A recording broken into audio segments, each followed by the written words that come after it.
가을 햇살이 마트 입구를 비추던 그 순간 세상이 멈춘 것 같았습니다. 장을 보러 나온 평범한 오후였습니다. 김정숙 씨는 이른을 바라보는 나이에도 여전히 혼자 살림을 꾸려가고 있었습니다. 카트를 밀며 채소 코너를 지나는데 문득 익숙한 뒷모습이 눈에 들어왔습니다. 가늘고 긴 목선, 어깨까지 내려오는 머리카락. 심장이 쿵 내려앉았습니다. 수진이? 그 이름을 입 밖에 내지는 못했습니다. 7년 전 아들 민준이가 세상을 떠난 직후 종적을 감춘 며느리. 장례식장에서 빈소를 지키던 그 사람이 분명했습니다.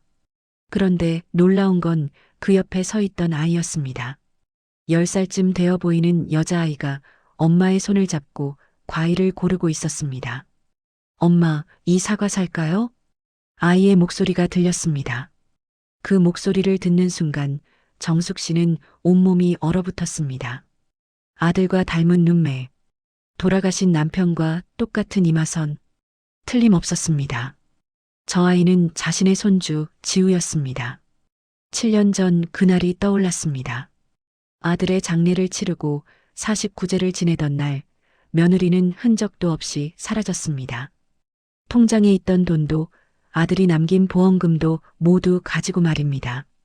친정 쪽에 연락해봐도 모른다는 대답뿐이었습니다. 동네 사람들은 수군거렸습니다. 다른 남자가 있었던 게 분명하다고, 젊은 과부가 혼자 살기 힘드니 돈이라도 챙겨 달아난 거라고. 정숙 씨는 그 말들을 믿고 싶지 않았지만 점점 그렇게 믿게 되었습니다. 손주를 한 번도 만나보지 못한 채 7년이 흘렀습니다. 생일마다 명절마다 빈 식탁을 바라보며 울었습니다. 아들도 잃고 며느리도 잃고 손주까지 잃었다고 생각했습니다. 그런데 지금 바로 여기 그들이 서 있었습니다. 정숙 씨의 손이 떨렸습니다. 카트를 놓칠 뻔했습니다. 다가가야 할까요? 아니면 돌아서야 할까요? 마음속에서는 분노와 그리움이 동시에 밀려왔습니다.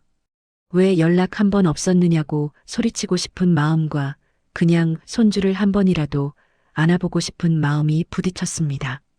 바로 그때 지우가 고개를 돌렸습니다. 그리고 정숙 씨와 눈이 마주쳤습니다. 아이의 눈이 커졌습니다. 무언가 느낀 걸까요? 수진도 곧 고개를 돌렸습니다. 그 순간 며느리의 얼굴이 새하얗게 질렸습니다. 어머님, 수진의 입술이 떨렸습니다. 그 목소리는 7년 전보다 훨씬 더 지쳐 있었습니다. 하지만 정숙 씨는 아무 말도 할 수 없었습니다. 목이 메었습니다. 눈앞이 흐려졌습니다. 7년간 쌓였던 모든 감정이 한꺼번에 터져 나오려 했습니다. 그 자리에서 정숙 씨는 그만 주저앉고 말았습니다. 다리에 힘이 풀렸습니다. 주변 사람들이 놀라 다가왔습니다. 하지만 정숙 씨의 눈에는 오직 손주의 얼굴만 보였습니다. 아들이 떠나기 전 그토록 보고 싶어 하던 딸의 얼굴이 지금 눈앞에 있었습니다. 이제부터 들려드릴 이야기는 한 가족의 7년간의 기록입니다. 오해와 진실, 상처와 용서에 관한 이야기입니다. 이야기를 이어가기 전에 듣고 계신 분들께 마음을 전하고 싶습니다. 지금 이 이야기를 어디에서 어떤 마음으로 듣고 계신지 궁금합니다. 혹시 비슷한 경험이 있으신가요? 아니면 누군가를 기다리고 계신가요? 댓글로 당신의 이야기를 나눠주시면 감사하겠습니다. 당신의 하루에 따뜻한 일이 가득하길 진심으로 바랍니다. 외로운 순간에도 힘든 시간에도 이 이야기가 작은 위로가 되었으면 좋겠습니다. 구독을 눌러주시면 앞으로도 이런 이야기들을 함께 나눌 수 있습니다. 좋아요 버튼으로 이 이야기에 마음을 더해주신다면 큰 힘이 됩니다. 당신의 따뜻한 관심이 다음 이야기를 만드는 힘이 됩니다. 그럼 이야기를 계속 이어가겠습니다. 봄바람이 부드럽게 불던 그해 5월 모든 것이 시작되었습니다. 정숙 씨는 그날을 지금도 선명히 기억합니다. 아들 민준이가 수진이를 처음 집에 데려온 날이었습니다. 28배 아들은 수줍은 미소를 지으며 말했습니다. 결혼하고 싶은 사람이 있다고 꼭 소개시켜드리고 싶다고 했습니다. 어머니, 이분이 수진이에요. 현관문을 열고 들어선 여자는 단정한 옷차림에 조용한 인상이었습니다. 고개를 숙여 인사하는 모습이 예의 바른 사람처럼 보였습니다.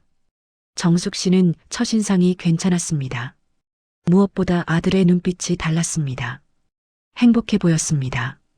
어머님 뵙게 되어 영광입니다. 수진이 그렇게 말했습니다. 목소리는 작았지만 진심이 담겨 있었습니다. 정숙 씨는 그녀의 손을 잡았습니다. 차가운 손이었습니다. 긴장한 게 느껴졌습니다. 고생이 많았구나. 들어와서 편히 앉거라. 그날 저녁 세 사람은 식탁에 둘러앉아 이야기를 나눴습니다. 수지는 부모님을 일찍 여의고 외가에서 자랐다고 했습니다. 대학은 장학금으로 다녔고 지금은 작은 회사에서 사무직으로 일한다고 했습니다.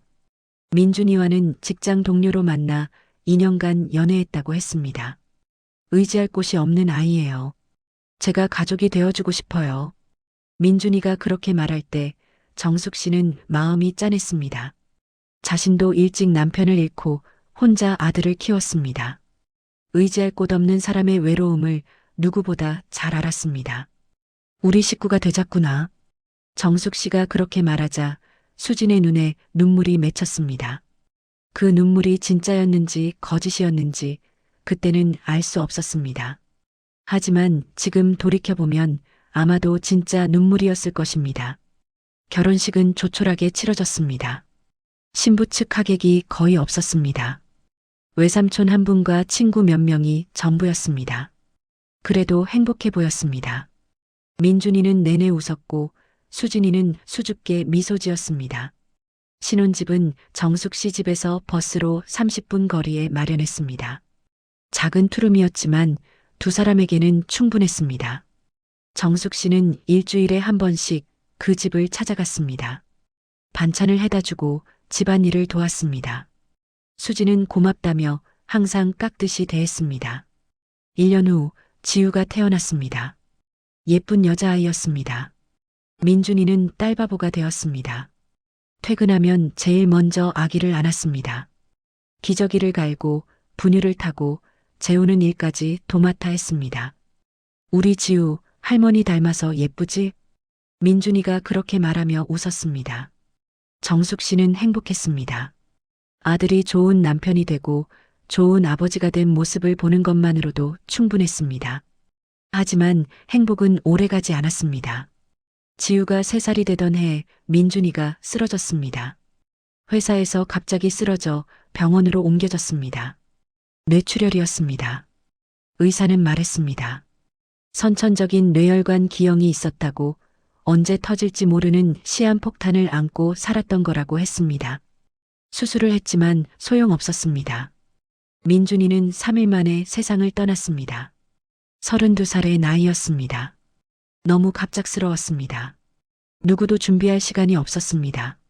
장례식장은 조문객들로 붐볐습니다. 정숙 씨는 넋을 잃었습니다. 빈소 앞에 앉아 하염없이 울었습니다. 수진도 옆에서 울었습니다. 지우는 무슨 일인지 몰라 엄마 치마만 붙들고 있었습니다. 어머님, 제가 잘 모실게요. 지우랑 함께 옆에 있을게요. 수진이 그렇게 말했습니다. 떨리는 목소리였지만 진심처럼 들렸습니다. 정숙 씨는 며느리의 손을 꽉 잡았습니다.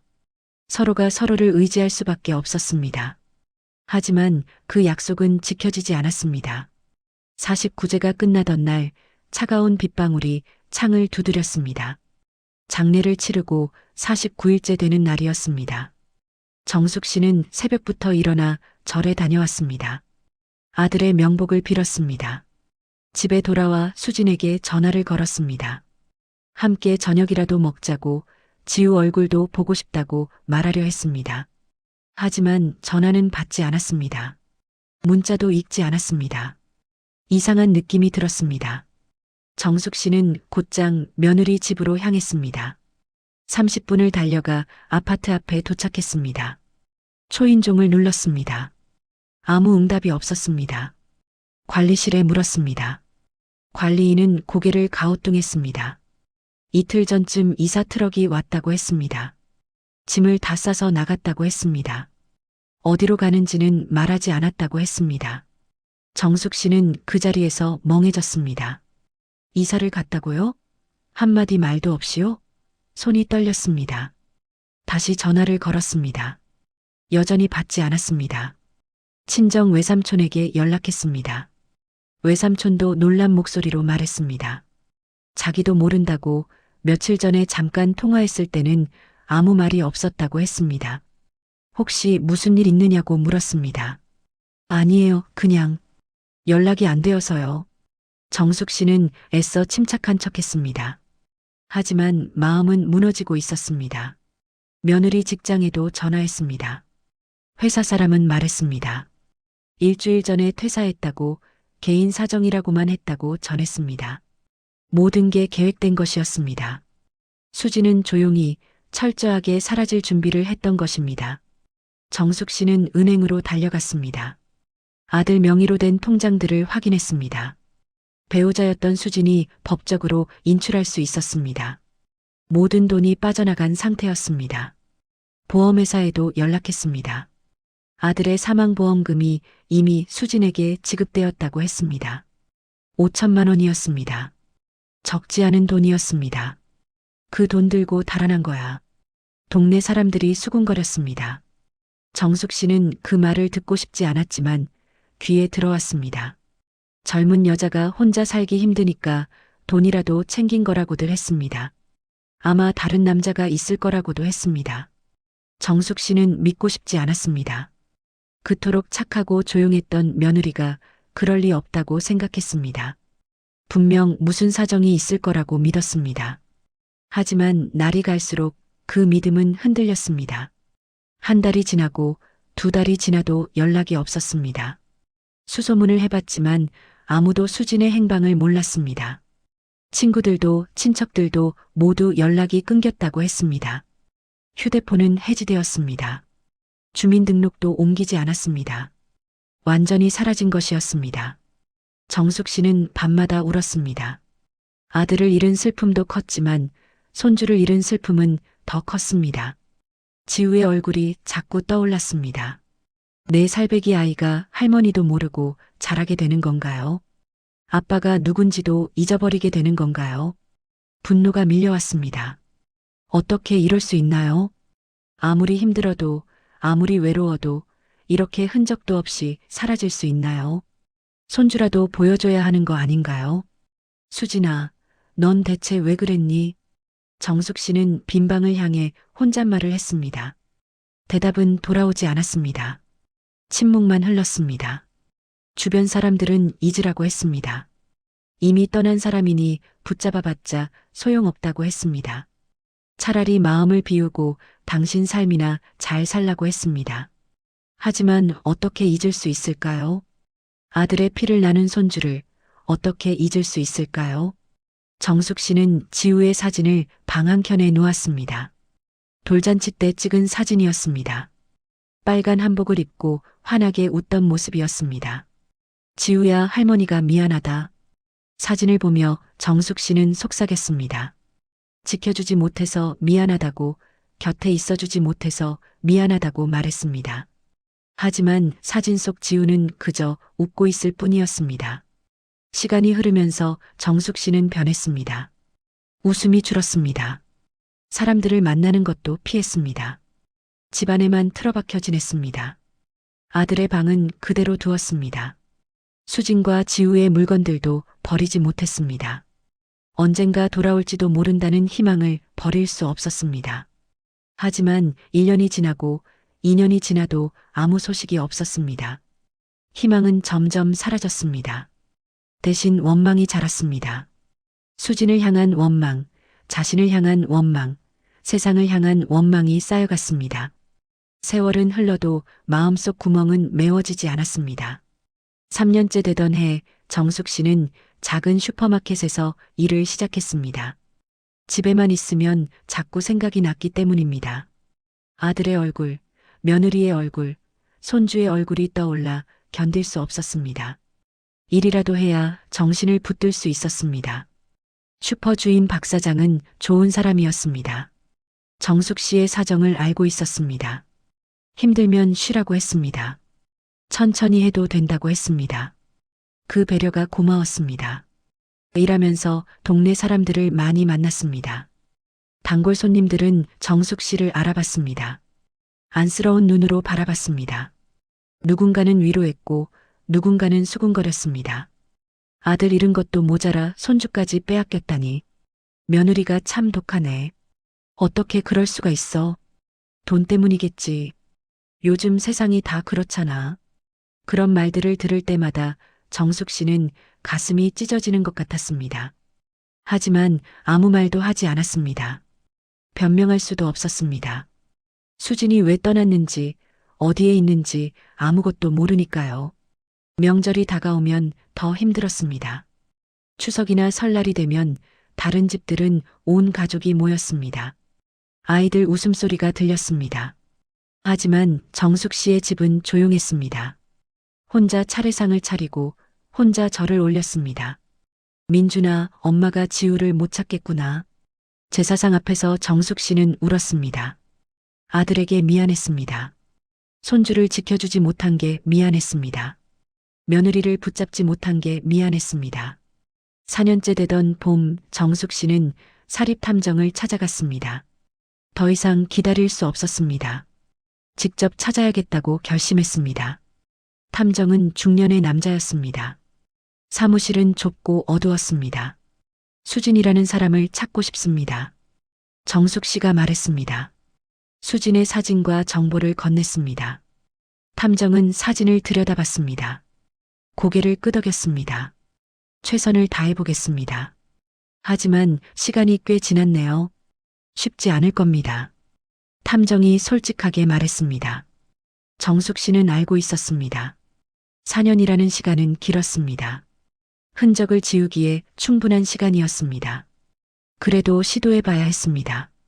한 달 후 탐정이 전화했습니다. 결과는 실망스러웠습니다. 수진의 흔적을 전혀 찾을 수 없다고 했습니다. 주민등록은 옮기지 않았고 신용카드 사용 내역도 없었습니다. 휴대폰도 해지된 상태였습니다. 마치 세상에서 사라진 것처럼 아무 기록도 남지 않았습니다. 이름을 바꿨을 가능성도 있습니다. 아니면 탐정은 말을 흐렸습니다. 정숙 씨는 그 뜻을 알았습니다. 해외로 나갔을 수도 있다는 얘기였습니다. 아니면 정말 다른 남자와 새 삶을 시작했을 수도 있다는 얘기였습니다. 알겠습니다. 수고하셨어요. 정숙 씨는 탐정비를 지불하고 돌아왔습니다. 마지막 희망마저 사라진 것 같았습니다. 이제 정말로 포기해야 하는 걸까요? 손주를 다시는 볼 수 없는 걸까요? 그해 여름 정숙 씨는 몸이 많이 안 좋아졌습니다. 불면증에 시달렸습니다. 식욕도 없었습니다. 병원에 갔더니 우울증 진단을 받았습니다. 의사는 약을 처방했습니다. 상담 치료도 받아보라고 권했습니다. 혼자 계시면 안 됩니다. 자식이나 가족이 없으신가요? 의사가 물었습니다. 정숙 씨는 고개를 저었습니다. 아들은 죽었고 며느리와 손주는 사라졌다고 말하지 않았습니다. 그저 혼자라고만 말했습니다. 약을 먹으면 잠은 왔습니다. 하지만 꿈을 꿨습니다. 악몽이었습니다. 지우가 울면서 할머니를 찾는 꿈이었습니다. 하지만 정숙 씨는 지우에게 다가갈 수 없었습니다. 유리벽이 가로막고 있었습니다. 소리를 질러도 들리지 않았습니다. 할머니, 할머니, 지우의 목소리가 들렸습니다. 하지만 닿을 수 없었습니다. 꿈에서 깨어나면 온몸이 땀으로 젖어 있었습니다. 숨이 가빠졌습니다. 현실과 꿈의 경계가 흐려졌습니다. 5년째, 6년째가 지났습니다. 정숙 씨는 조금씩 체념했습니다. 이제는 다시 볼 수 없다고 생각했습니다. 수지는 새로운 삶을 살고 있을 것입니다. 지우는 자라서 할머니의 존재조차 모를 것입니다. 잘 살고 있기를 바랄게. 정숙 씨는 그렇게 중얼거렸습니다. 원망보다는 체념이었습니다. 분노보다는 슬픔이었습니다. 이제 그저 건강하게, 행복하게 살기를 바랄 뿐이었습니다. 하지만 마음 한구석에는 여전히 희망의 불씨가 남아 있었습니다. 언젠가, 어디선가 다시 만날 수 있지 않을까 하는 희망이었습니다. 그 희망이 정숙 씨를 하루하루 살아가게 했습니다. 낙엽이 쌓이던 가을, 정숙 씨는 70번째 생일을 맞았습니다. 아무도 축하해주지 않는 생일이었습니다. 슈퍼 동료들이 작은 케이크를 사다 줬습니다. 고맙다고 인사했지만 집에 돌아와서는 그 케이크를 보며 울었습니다. 혼자 촛불을 켜고 혼자 불었습니다. 소원을 빌었습니다. 지우가 건강하게 자라고 있게 해주세요. 그게 유일한 소원이었습니다. 손주의 얼굴을 보는 것도 목소리를 듣는 것도 바라지 않았습니다. 그저 어디선가 건강하고 행복하게 자라고 있기만을 바랐습니다. 7년째가 되던 해 정숙 씨는 많이 늙었습니다. 머리카락은 하얗게 새었습니다. 주름은 깊어졌습니다. 허리도 굽기 시작했습니다. 거울을 보면 낯선 노인이 보였습니다. 내가 이렇게 늙었구나. 혼잣말을 했습니다. 아들이 살아있었다면 이렇게 빨리 늙지 않았을 것입니다. 손주와 함께 있었다면 웃음이 더 많았을 것입니다. 하지만 이제 혼자였습니다. 철저히 혼자였습니다. 슈퍼 일을 그만둘까 생각했습니다. 체력이 예전 같지 않았습니다. 오래 서 있으면 다리가 아팠습니다. 무거운 물건을 들면 허리가 아팠습니다. 박 사장도 걱정했습니다. 이제 쉬시지 그래요. 충분히 일하셨어요. 박 사장이 말했습니다. 하지만 정숙 씨는 일을 계속했습니다. 쉬면 생각이 많아졌습니다. 집에만 있으면 과거가 자꾸 떠올랐습니다. 일이라도 해야 정신을 붙들 수 있었습니다. 어느 날 단골 손님 중 한 명이 물었습니다. 중년의 아주머니였습니다. 늘 친절하게 대해줬던 사람이었습니다. 요즘도 며느리 소식 없으세요? 그 물음에 정숙 씨는 고개를 저었습니다. 아주머니는 안타까운 표정을 지었습니다. 세상에, 7년이나 지났네요. 손주는 몇 살이 됐어요? 10살쯤 되었을 거예요. 정숙 씨가 대답했습니다. 10살. 초등학교에 다닐 나이였습니다. 어떻게 생겼을까요? 키는 얼마나 컸을까요? 공부는 잘할까요? 친구는 많을까요? 궁금한 것이 너무 많았습니다. 엄마라도 아직 건강하시니 다행이에요. 언젠가 손주가 할머니를 찾을 수도 있잖아요. 아주머니가 위로했습니다. 하지만 정숙 씨는 그 말을 믿지 않았습니다. 7년이면 너무 긴 시간이었습니다. 지우는 아마 할머니의 존재조차 모를 것입니다. 설령 안다 해도 기억하지 못할 것입니다. 그날 저녁 정숙 씨는 오랜만에 아들의 방을 정리했습니다. 7년 동안 그대로 둔 방이었습니다. 민준이의 책들, 옷들, 물건들이 그대로 있었습니다. 먼지가 쌓여 있었습니다. 서랍을 열었습니다. 아들의 일기장이 나왔습니다. 대학 시절 쓴 것 같았습니다. 펼쳐봤습니다. 익숙한 글씨체였습니다. 나는 좋은 남편이 되고 싶다. 좋은 아빠가 되고 싶다. 우리 엄마처럼 혼자 힘들게 살게 하고 싶지 않다. 그 문장을 읽는 순간 정숙 씨는 울음을 터뜨렸습니다. 아들은 그런 마음이었구나. 엄마를 위해 살고 싶었구나. 그런데 너무 일찍 떠나버렸구나. 미안하다, 민준아. 엄마가 지우를 못 지켜줬어. 일기장을 가슴에 안고 정숙 씨는 한참을 울었습니다. 7년 동안 참았던 눈물이 쏟아졌습니다. 누구에게도 보이지 않았던 눈물이었습니다. 그 다음 날 정숙 씨는 평소처럼 슈퍼에 출근했습니다. 일을 하다가 문득 생각했습니다. 이제는 정말 놓아줘야 하는 걸까? 수진을, 지우를, 그 모든 기억을 놓아줘야 하는 걸까? 아니면 계속 기다려야 하는 걸까? 혹시 모르잖아요. 언젠가 다시 만날 수도 있잖아요. 그런 생각이 들 때마다 마음이 흔들렸습니다. 점심시간이 되어 잠깐 휴식을 취했습니다. 벤치에 앉아 김밥을 먹었습니다. 혼자 먹는 점심이 이제는 익숙했습니다. 주변을 둘러봤습니다. 가족들과 함께 식사하는 사람들이 보였습니다. 부러웠습니다. 나도 저렇게 살 수 있었는데. 혼잣말이 나왔습니다.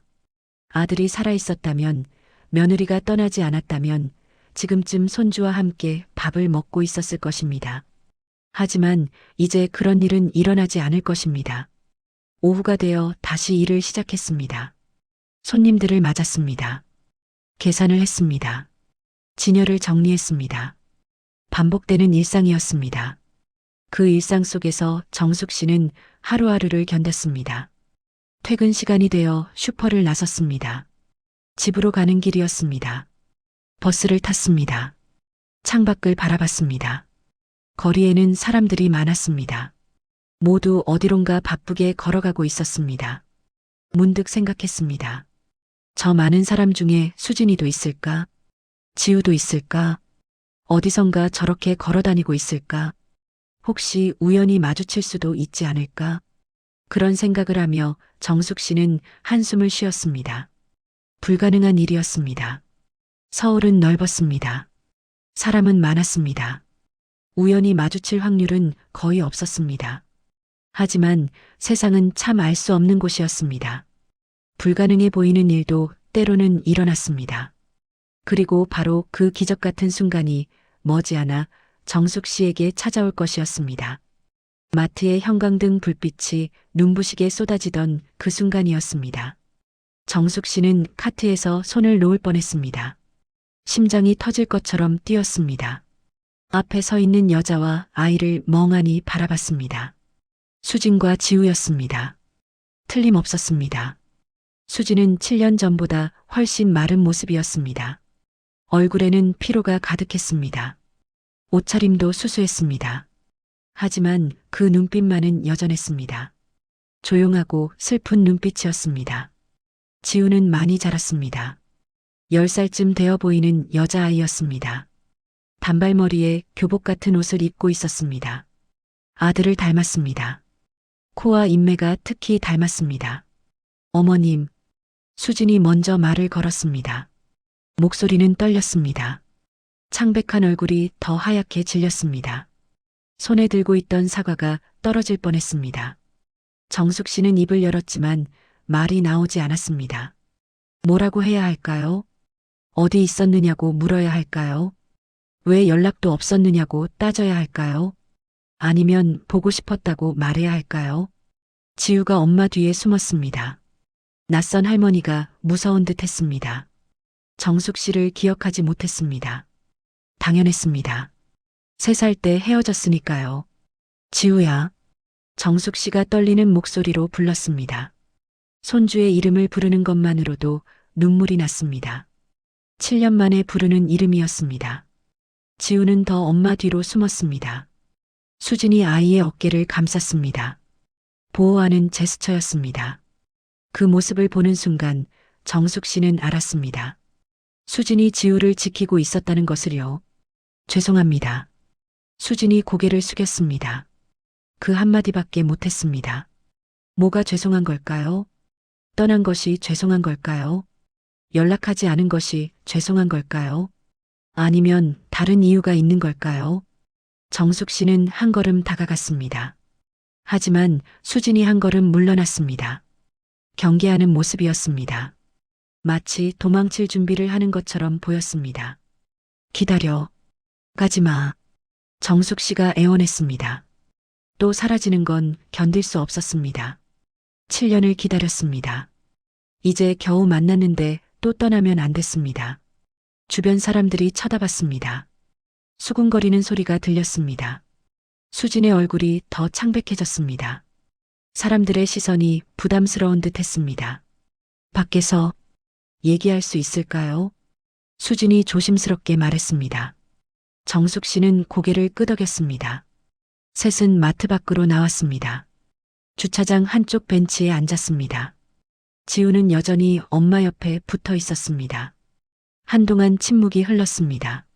아무도 먼저 말을 꺼내지 못했습니다. 바람이 불었습니다. 낙엽이 굴러갔습니다. 차들이 지나갔습니다. 평범한 오후였지만 세 사람에게는 운명이 바뀌는 순간이었습니다. 어머님, 정말 죄송합니다. 수진이 다시 사과했습니다.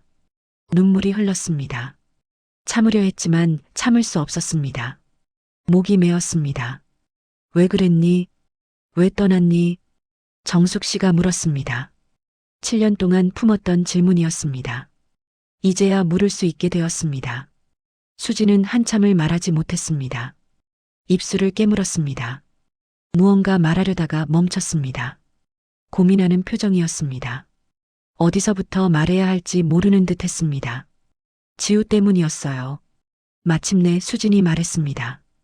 그 한마디가 시작이었습니다. 7년간 숨겨졌던 진실이 이제 밝혀지려 하고 있었습니다. 정숙 씨는 숨을 죽였습니다. 지우 때문이라니요. 무슨 뜻일까요?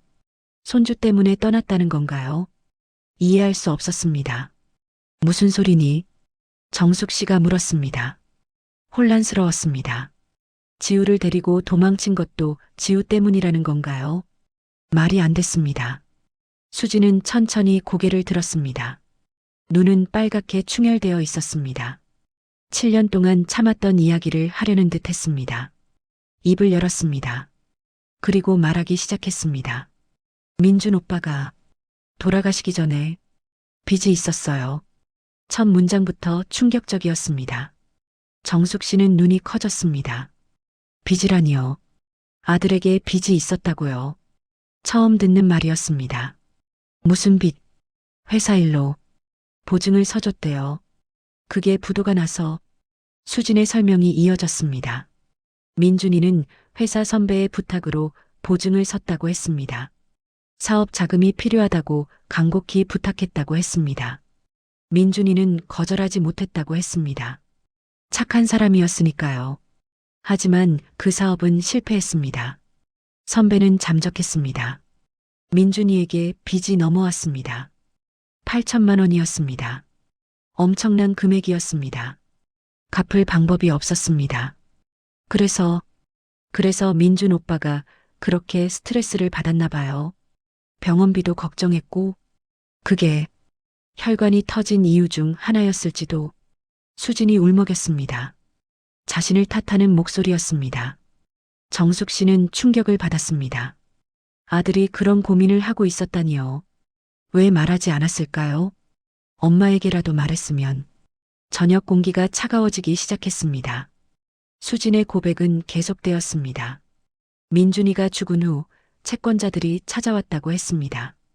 장례식장에도 왔다고 했습니다. 조문을 가장해서 왔지만 실제로는 돈을 받으러 온 것이었습니다. 유족에게 빚이 넘어간다고 했어요. 법적으로는 상속 포기를 하면 되지만 그 사람들은 그냥 놔두지 않을 것 같았어요. 수진이 떨리는 목소리로 말했습니다. 채권자들은 협박했다고 했습니다. 보험금으로 갚으라고 했습니다. 안 그러면 아이에게 피해가 갈 거라고 했습니다. 정숙 씨는 손을 떨었습니다. 그런 일이 있었다니요. 왜 몰랐을까요? 왜 아무도 말해주지 않았을까요? 어머님께는 말씀드릴 수 없었어요. 어머님도 너무 힘드신데 더 걱정 끼쳐드리고 싶지 않았어요. 수진이 설명했습니다. 그래서 혼자 견뎠다고 했습니다. 혼자 감당하려 했다고 했습니다. 하지만 채권자들은 점점 더 위협적이 되었다고 했습니다. 집 앞에서 기다리고 있었어요. 아침에도 저녁에도 지우 어린이집 앞에도 나타났어요. 무서웠어요. 수진의 목소리가 작아졌습니다. 공포가 느껴졌습니다. 정숙 씨는 가슴이 내려앉았습니다. 며느리가 그런 일을 겪고 있었다니요. 그래서 도망쳤어요. 지우를 지키기 위해서. 다른 방법이 없었어요. 수진이 고백했습니다. 이름을 바꾸고 다른 동네로 이사 갔다고 했습니다. 휴대폰도 바꿨다고 했습니다. 흔적을 남기지 않으려 했다고 했습니다. 보험금은 빚을 갚는데 다 썼어요. 나머지는 이사 비용이랑 지우 키우는데 썼고요. 수진이 설명했습니다. 돈을 들고 도망친 게 아니었습니다. 빚을 갚고 딸을 지키기 위해 쓴 것이었습니다. 정숙 씨는 할 말을 잃었습니다. 오해했습니다. 완전히 오해했습니다.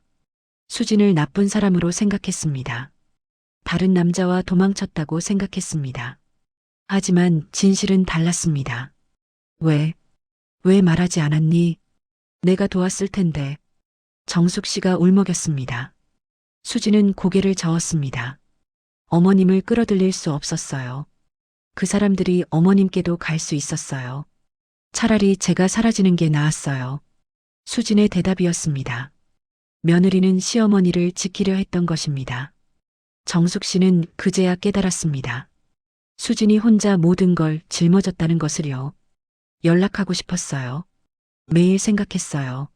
하지만 연락하면 위치가 노출될까봐 무서웠어요.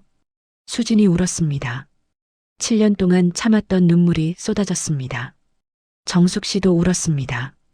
오해해서 미안했습니다. 몰라서 미안했습니다. 지우가 엄마를 보며 물었습니다. 어린 목소리였습니다. 엄마, 왜 울어요?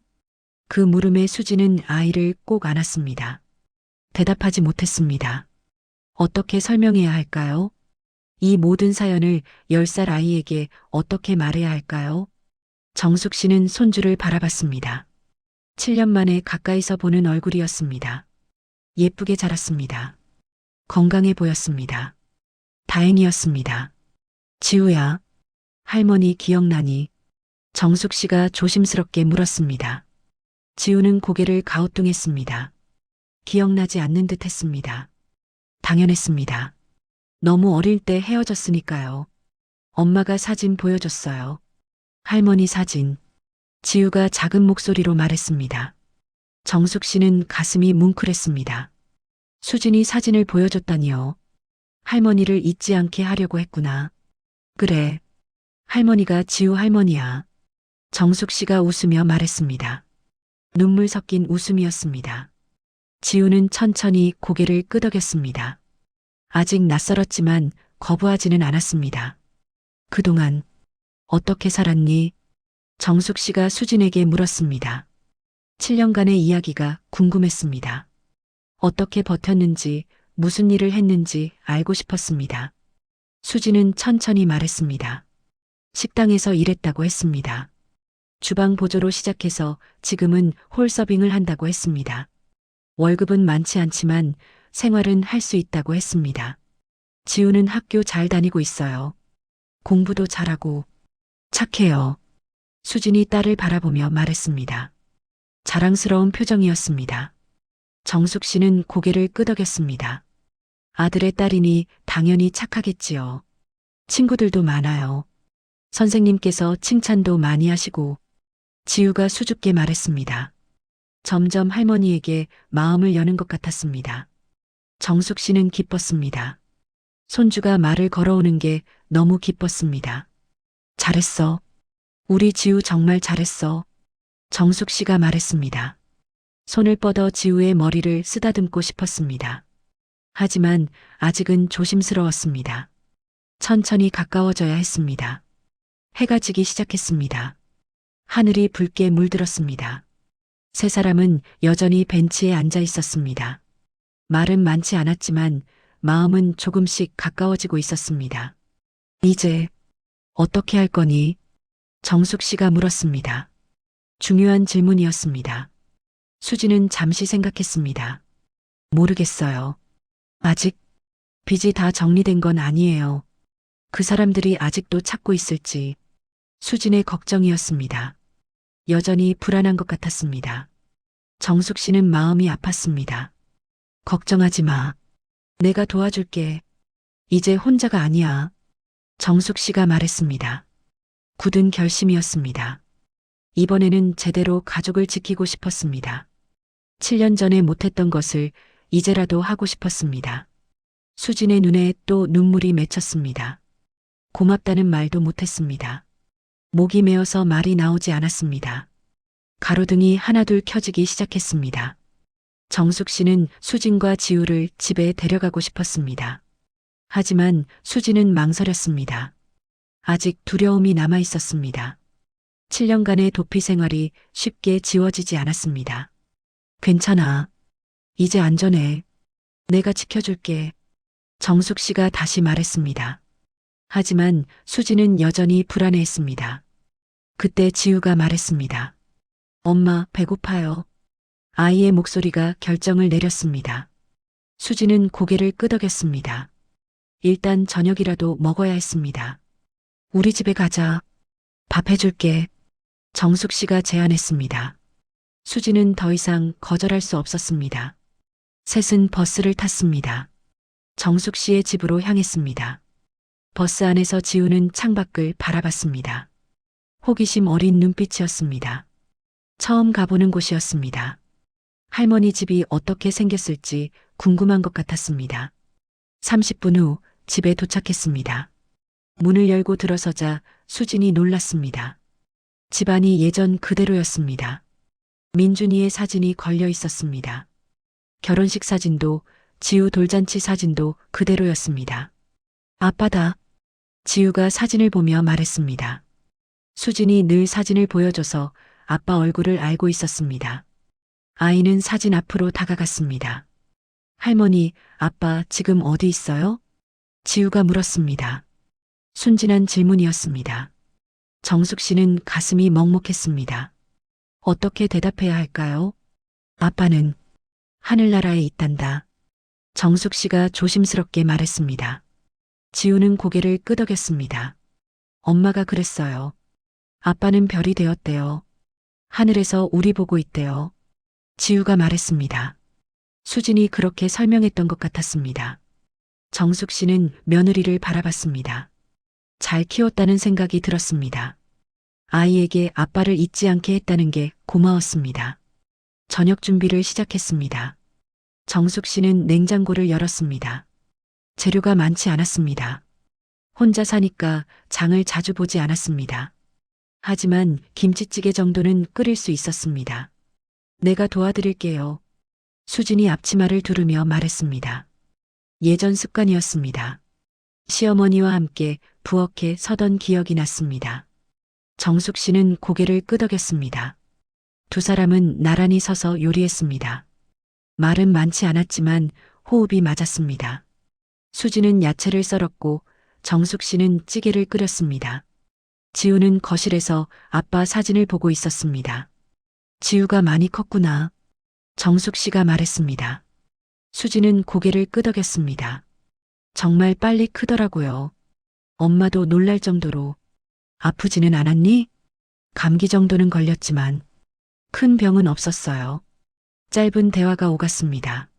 7년간 쌓였던 벽이 조금씩 허물어지고 있었습니다. 학교는 어디 다니니? 집 근처 초등학교요. 걸어서 10분 거리예요. 친구들이랑은 잘 지내고? 네. 단짝 친구도 있어요. 수아라고. 수진이 대답했습니다. 정숙 씨는 듣는 것만으로도 좋았습니다. 손주의 일상이 궁금했습니다. 어떤 아이인지, 무엇을 좋아하는지 알고 싶었습니다. 밥상이 차려졌습니다. 세 사람은 식탁에 둘러앉았습니다. 7년 만에 함께하는 식사였습니다. 정숙 씨는 지우의 밥그릇에 밥을 담았습니다. 찌개도 떠서 올려줬습니다. 많이 먹어라. 정숙 씨가 말했습니다. 지우는 수줍게 웃었습니다. 숟가락을 들었습니다. 맛있게 먹었습니다. 맛있어요, 할머니. 지우가 말했습니다. 그 한마디가 정숙 씨의 마음을 녹였습니다. 할머니라고 불러줬습니다. 자연스럽게 할머니라고 불러줬습니다. 식사 중에 수진이 말했습니다. 어머님, 정말 죄송해요. 그동안. 이제 그만 사과해. 내 잘못이 아니야. 정숙 씨가 말을 끊었습니다. 더 이상 사과를 듣고 싶지 않았습니다. 수진도 피해자였습니다. 아들의 빚 때문에 고생한 피해자였습니다. 민준이가 미안하구나. 엄마가 대신 사과할게. 정숙 씨가 말했습니다. 아들이 남긴 빚 때문에 며느리가 고생했다는 게 미안했습니다. 수지는 고개를 저었습니다. 아니에요. 오빠 잘못도 아니에요. 그냥 운이 나빴던 거죠. 수진이 대답했습니다. 원망하지 않는 목소리였습니다. 여전히 남편을 사랑하는 것 같았습니다. 저녁을 먹고 설거지를 했습니다. 지우는 소파에 앉아 텔레비전을 봤습니다. 만화가 나왔습니다. 아이는 즐거워했습니다. 정숙 씨는 수진과 함께 부엌에 섰습니다. 설거지를 하면서 물었습니다. 앞으로 어떻게 할 거니? 계획이 있니? 중요한 질문이었습니다. 수진은 잠시 생각했습니다. 일은 계속해야 해요. 지우 키워야 하니까. 여기 와서 살면 안 될까? 정숙 씨가 조심스럽게 제안했습니다. 수지는 놀란 표정을 지었습니다. 어머님, 그건 빈 방이 있어. 민준이 방이 그대로야. 너희가 쓰면 돼. 정숙 씨가 말했습니다. 진심이었습니다. 다시 가족이 되고 싶었습니다. 수지는 망설였습니다. 생각해 볼게요. 일단은 확답을 주지 못했습니다. 여전히 두려움이 있었습니다. 정숙 씨는 이해했습니다. 천천히 가야 했습니다. 시계가 밤 9시를 가리켰습니다.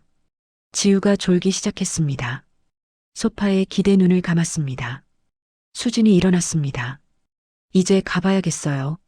지우 재워야 해서 수진이 말했습니다. 정숙 씨는 아쉬웠지만 이해했습니다. 오늘은 여기까지였습니다. 어디 사니? 바래다 줄게. 괜찮아요. 멀지 않아요. 수진이 거절했습니다. 여전히 주소를 알려주기 꺼려하는 것 같았습니다. 정숙 씨는 억지로 묻지 않았습니다. 그럼 전화번호라도. 네. 알려드릴게요. 수진이 번호를 적어줬습니다. 정숙 씨는 소중하게 받았습니다. 7년 만에 얻은 연락처였습니다. 자주 연락할게요. 약속해요. 수진이 말했습니다. 정숙 씨는 고개를 끄덕였습니다. 믿었습니다. 이번에는 다를 거라고 믿었습니다. 지우를 깨웠습니다. 아이는 비몽사몽으로 일어났습니다. 할머니, 안녕히 계세요. 지우가 인사했습니다. 예의 바른 아이였습니다. 정숙 씨는 아이를 꼭 안았습니다. 처음으로 손주를 품에 안았습니다. 따뜻했습니다. 작았습니다. 소중했습니다. 또 보자. 할머니가 맛있는 거 많이 해줄게. 정숙 씨가 약속했습니다. 지우는 웃으며 고개를 끄덕였습니다. 현관문을 열어줬습니다. 수진과 지우가 나갔습니다. 계단을 내려갔습니다. 정숙 씨는 문 앞에 서서 두 사람이 사라질 때까지 지켜봤습니다. 집으로 돌아와 문을 닫았습니다. 갑자기 조용해졌습니다. 하지만 이제는 그 조용함이 외롭지 않았습니다. 다시 만났다는 기쁨이 더 컸습니다. 소파에 앉았습니다. 오늘 있었던 일이 꿈만 같았습니다. 정말로 수진과 지우를 만난 걸까요? 손을 펴봤습니다. 수진이 적어준 전화번호가 있었습니다. 꿈이 아니었습니다. 현실이었습니다. 눈물이 났습니다.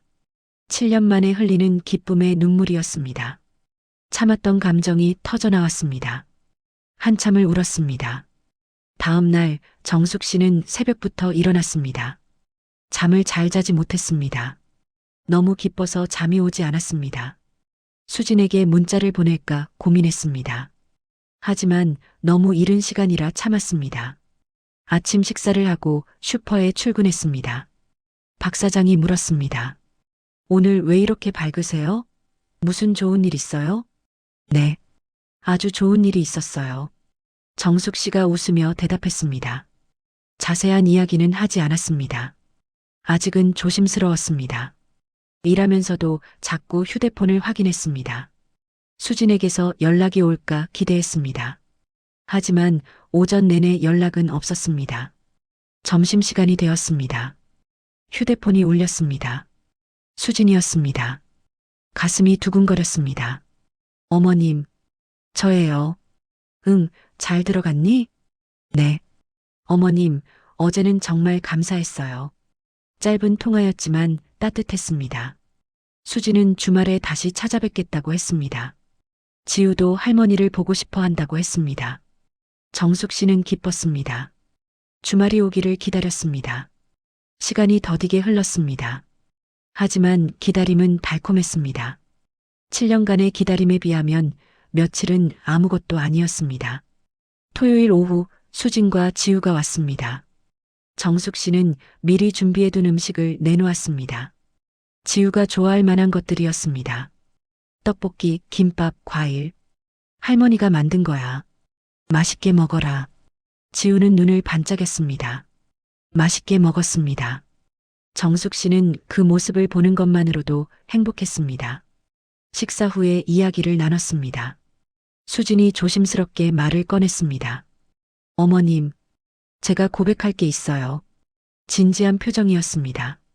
정숙 씨는 긴장했습니다. 사실은 빚이 아직 남아 있어요. 수진의 고백이었습니다. 보험금으로 대부분 갚았지만 아직 2천만 원이 남아 있다고 했습니다. 매달 조금씩 갚고 있다고 했습니다. 얼마나 갚았니? 지금까지 1천만 원 정도요. 앞으로 2년 정도 더 갚아야 해요. 수진이 대답했습니다. 정숙 씨는 생각했습니다. 2천만 원. 큰 돈이었지만 불가능한 금액은 아니었습니다. 내가 도와줄게.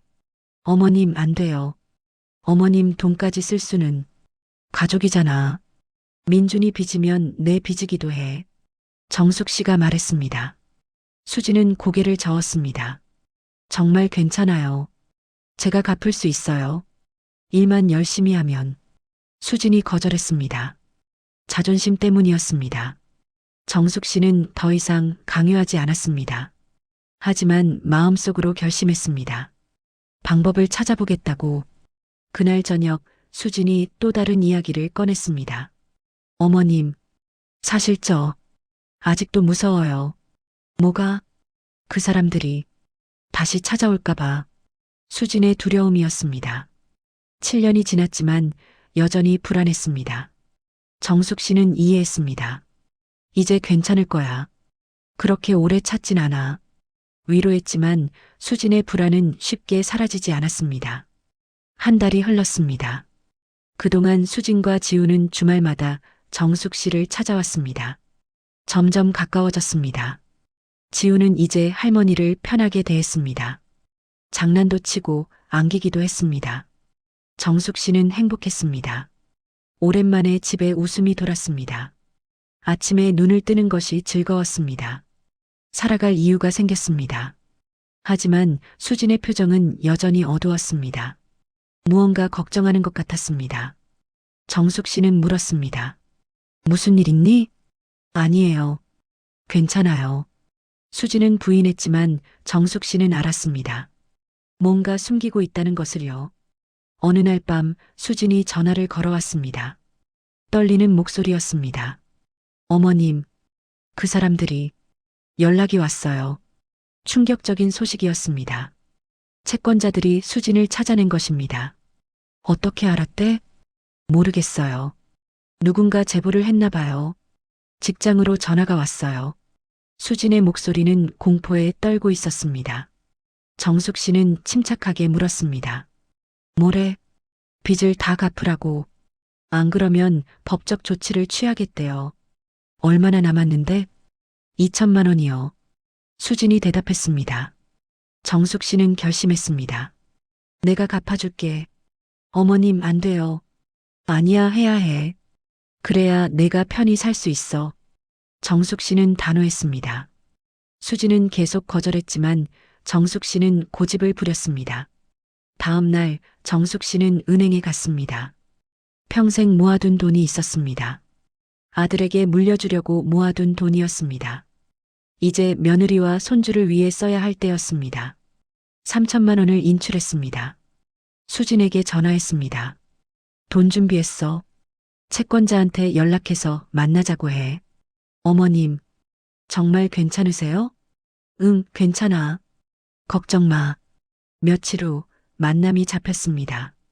카페에서 만나기로 했습니다. 정숙 씨, 수진, 그리고 채권자 2명이 마주 앉았습니다. 채권자들은 중년의 남자들이었습니다. 날카로운 눈빛이었습니다. 정숙 씨는 가방에서 봉투를 꺼냈습니다. 2천만 원 있습니다. 확인해 보세요. 채권자들은 돈을 세었습니다. 금액이 맞았습니다. 하나가 말했습니다. 이자까지 합하면 2,500만 원입니다. 뭐라고요? 처음엔 2천만 원이라고 했잖아요. 수진이 항의했습니다. 하지만 채권자는 차갑게 말했습니다. 원금은 2천만 원이지만 이자가 있죠. 7년간 이자가 붙었어요. 정숙 씨는 화가 났습니다. 하지만 참았습니다. 싸우면 안 됐습니다. 500만 원은 더 준비해야 합니다. 시간을 주세요. 한 달 드리죠. 그 안에 갚지 못하면 법적 조치 들어갑니다. 채권자들은 협박했습니다. 정숙 씨는 고개를 끄덕였습니다. 일단 시간을 벌었습니다. 집으로 돌아와서 생각했습니다. 500만 원을 어떻게 마련할까? 예금은 이미 다 빼냈습니다. 남은 건 집밖에 없었습니다. 집을 팔까 생각했습니다. 하지만 그러면 살 곳이 없었습니다. 빌려줄 사람도 없었습니다. 고민하던 중에 박 사장이 찾아왔습니다. 사정을 들은 것 같았습니다. 제가 도와드릴게요. 뭐라고요? 500만 원 제가 빌려드릴게요. 천천히 갚으세요. 박 사장의 제안이었습니다. 정숙 씨는 눈물이 났습니다. 세상에는 아직 좋은 사람들이 있었습니다. 정말 감사합니다. 괜찮아요. 그동안 일 열심히 하신 거 알아요. 이런 때 도와야죠. 박 사장이 웃으며 말했습니다. 정숙 씨는 고마웠습니다. 한 달 후 다시 만남이 잡혔습니다. 이번에는 2,500만 원을 모두 준비했습니다. 채권자들은 돈을 받았습니다. 영수증을 써줬습니다. 이제 다 갚았습니다. 더 이상 연락하지 마세요. 정숙 씨가 단호하게 말했습니다. 채권자들은 고개를 끄덕였습니다. 알겠습니다. 앞으로 연락 안 하겠습니다. 그들이 떠났습니다. 정숙 씨와 수진은 자리에 남았습니다. 수진이 울기 시작했습니다. 어머님, 정말 감사해요. 뭐라고 말씀드려야 할지. 괜찮아. 이제 끝났어. 더 이상 무서워하지 않아도 돼. 정숙 씨가 수진을 안았습니다. 며느리는 시어머니 품에서 한참을 울었습니다. 7년간 참았던 눈물이 쏟아졌습니다. 이제 마음 편히 살자. 정숙 씨가 속삭였습니다. 수진은 고개를 끄덕였습니다. 카페를 나와 거리를 걸었습니다. 가을 하늘이 높았습니다. 바람이 시원했습니다. 모든 게 끝났습니다. 이제 새로운 시작이었습니다. 어머님, 저 결심했어요. 수진이 말했습니다. 정숙 씨는 그녀를 바라봤습니다. 어머님 집으로 이사 가고 싶어요. 지우랑 함께 괜찮으시다면. 그 말을 듣는 순간 정숙 씨는 울음이 터질 것 같았습니다. 기쁨의 눈물이었습니다. 그래, 우리 다시 가족이 되자. 두 사람은 서로를 꼭 안았습니다.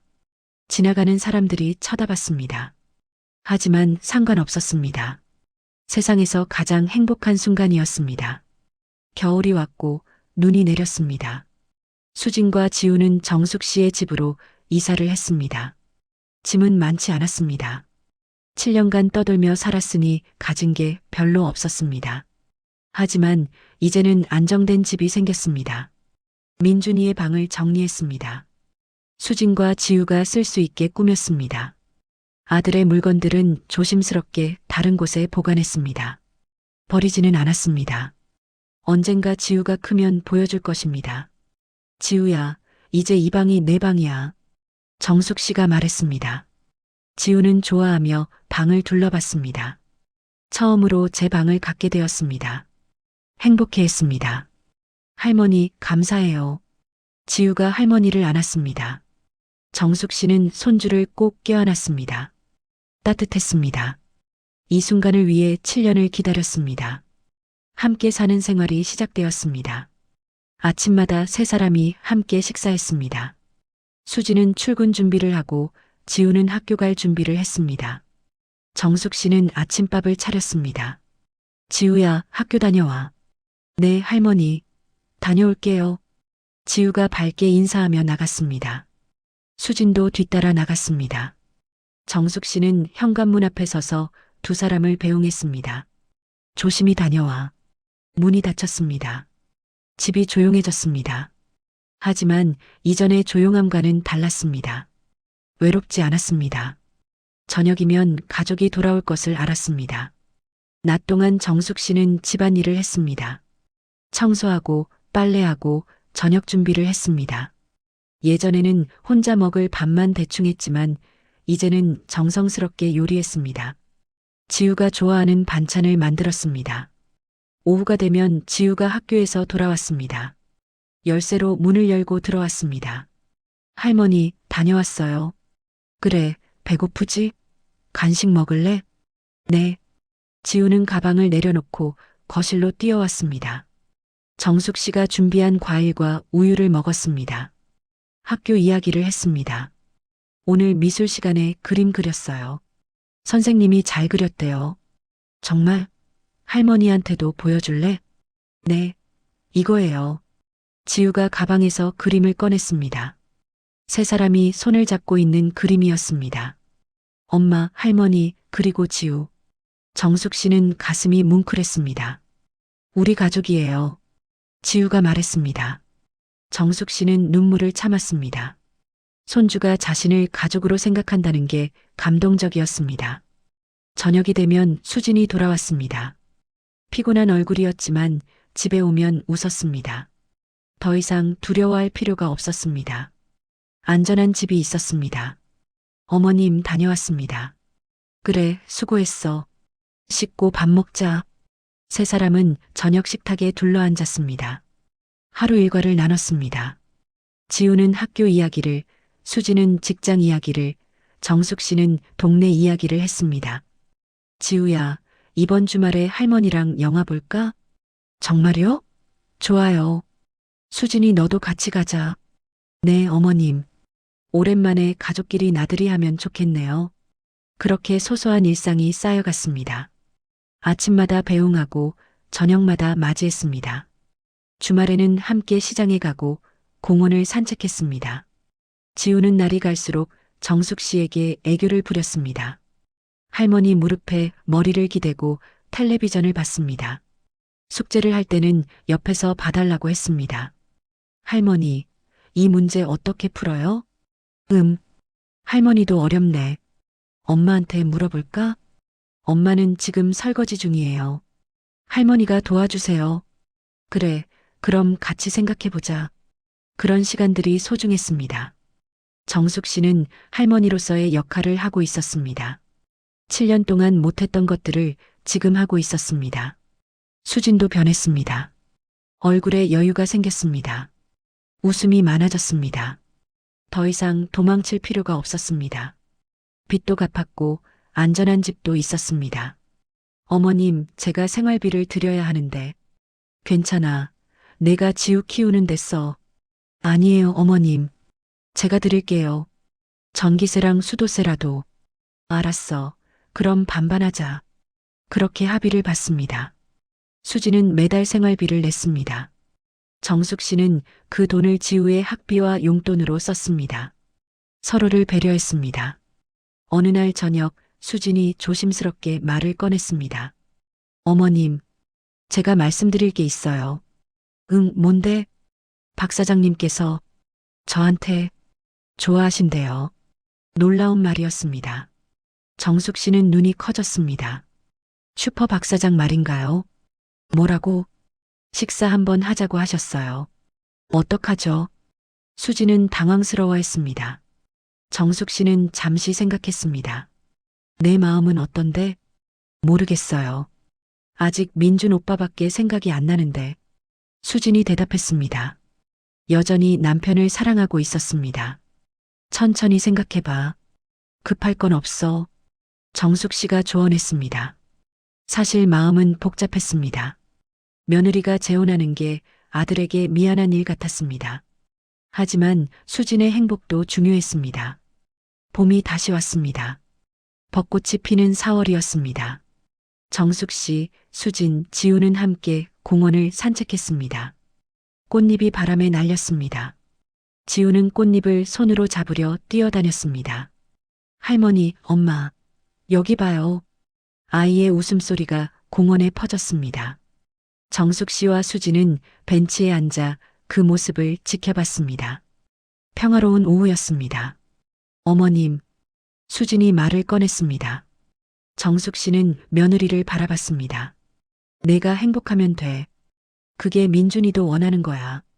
정숙 씨가 먼저 말했습니다. 무슨 말을 하려는지 알았습니다. 박 사장과의 일이었습니다. 하지만 넌 아직 젊어. 지우도 아빠가 필요하고 좋은 사람 만나서 다시 행복해져도 돼. 정숙 씨의 허락이었습니다. 진심이었습니다. 처음에는 망설였지만 생각이 바뀌었습니다. 며느리가 평생 혼자 사는 것보다 행복한 게 낫다고 생각했습니다. 민준 오빠가 뭐라고 할까요? 수진이 걱정했습니다. 정숙 씨는 하늘을 올려다봤습니다. 민준이는 내가 행복하길 바랄 거야. 저 하늘에서 웃으며 보고 있을 거야. 그 말에 수진의 눈에 눈물이 맺혔습니다. 정숙 씨는 며느리의 손을 잡았습니다. 고마워. 7년 동안 민준이를 잊지 않고 살아줘서, 지우를 잘 키워줘서, 이제는 내 행복도 생각해. 수진은 고개를 끄덕였습니다. 눈물을 닦았습니다. 결심한 표정이었습니다. 천천히 생각해 볼게요. 응, 천천히 해. 급할 건 없어. 두 사람은 다시 지우를 바라봤습니다. 아이는 여전히 꽃잎을 쫓아다니고 있었습니다. 밝고 건강하게 자라고 있었습니다. 지우가 참 많이 컸지. 네. 어머님 덕분이에요. 아니야, 내가 잘 키운 거지. 서로를 칭찬했습니다. 서로에게 고마워했습니다. 집으로 돌아오는 길, 지우가 물었습니다. 할머니, 우리 계속 같이 살 거죠? 그럼 당연하지. 좋아요. 할머니 집이 제일 좋아요. 지우가 할머니 손을 꼭 잡았습니다. 정숙 씨는 행복했습니다. 이보다 더 바랄 게 뭐가 있을까요? 저녁을 먹고 거실에 모였습니다. 텔레비전을 보며 이야기를 나눴습니다. 평범한 일상이었습니다. 하지만 그 평범함이 소중했습니다. 어머님, 다음 주에 부모 참관 수업이 있어요. 같이 가실래요? 수진이 물었습니다. 정숙 씨는 놀랐습니다. 나도 가도 돼? 당연하죠. 할머니시잖아요. 가고 싶어요. 할머니도 같이 가요. 지우가 졸랐습니다. 정숙 씨는 웃으며 고개를 끄덕였습니다.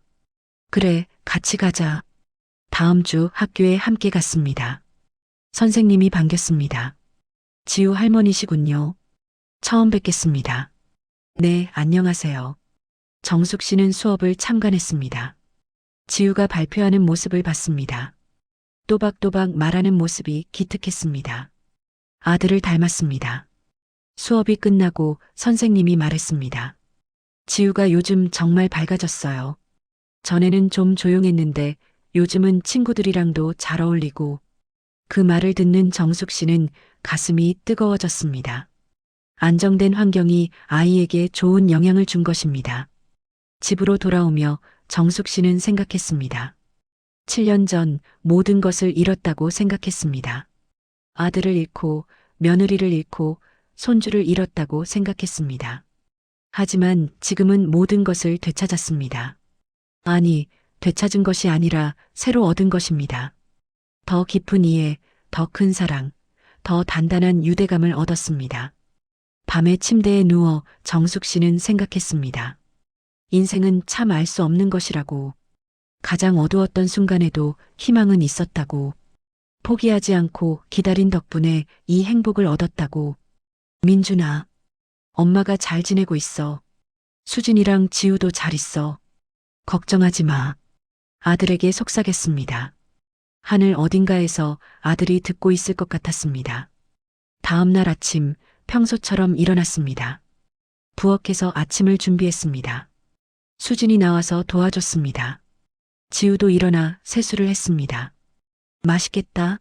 할머니 밥이 제일 맛있어. 지우가 식탁에 앉으며 말했습니다. 정숙 씨는 웃었습니다. 이 순간이 영원했으면 좋겠다고 생각했습니다. 자, 많이 먹어. 밥그릇에 밥을 담아줬습니다. 세 사람이 함께 먹었습니다. 창밖으로 봄 햇살이 들어왔습니다. 따뜻했습니다. 이 이야기는 여기서 끝납니다. 하지만 그들의 삶은 계속됩니다. 정숙 씨, 수진, 지우는 앞으로도 함께 살아갈 것입니다. 때로는 어려움도 있겠지만 서로를 의지하며 이겨낼 것입니다.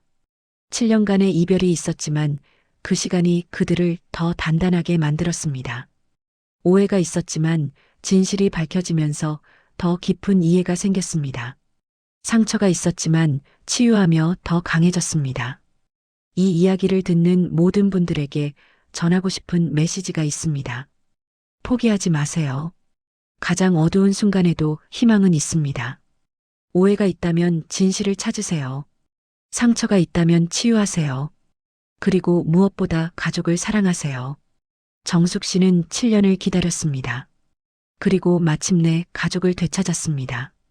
여러분도 지금 힘든 시간을 보내고 있다면 기다리세요. 희망을 놓지 마세요. 언젠가 여러분에게도 봄날이 올 것입니다. 이 이야기를 끝까지 들어주셔서 감사합니다. 여러분의 삶에도 따뜻한 일들이 가득하길 바랍니다. 건강하세요. 행복하세요. 그리고 사랑하는 사람들을 꼭 안아주세요. 다음에 또 좋은 이야기로 찾아뵙겠습니다. 구독과 좋아요로 함께 해주신 분들 정말 감사합니다. 여러분 모두 복 많이 받으세요.